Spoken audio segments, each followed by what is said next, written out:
Ndodh që njeriu gjatë namazit me ngatru rekatet, nëse është në namaz 4 rekatësh, është në rekatën e 3 apo të 4, është në 2 apo 3 e kështu me radhë.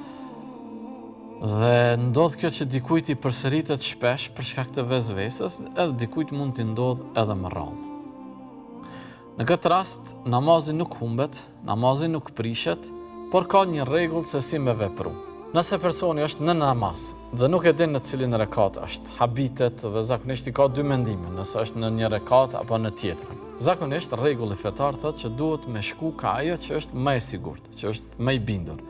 Dhe gjithsesi, nëse dyshon a janë 2 apo 3, e llogarit që janë 2. Nëse janë 3 apo 4, e llogarit që janë 3 rekate.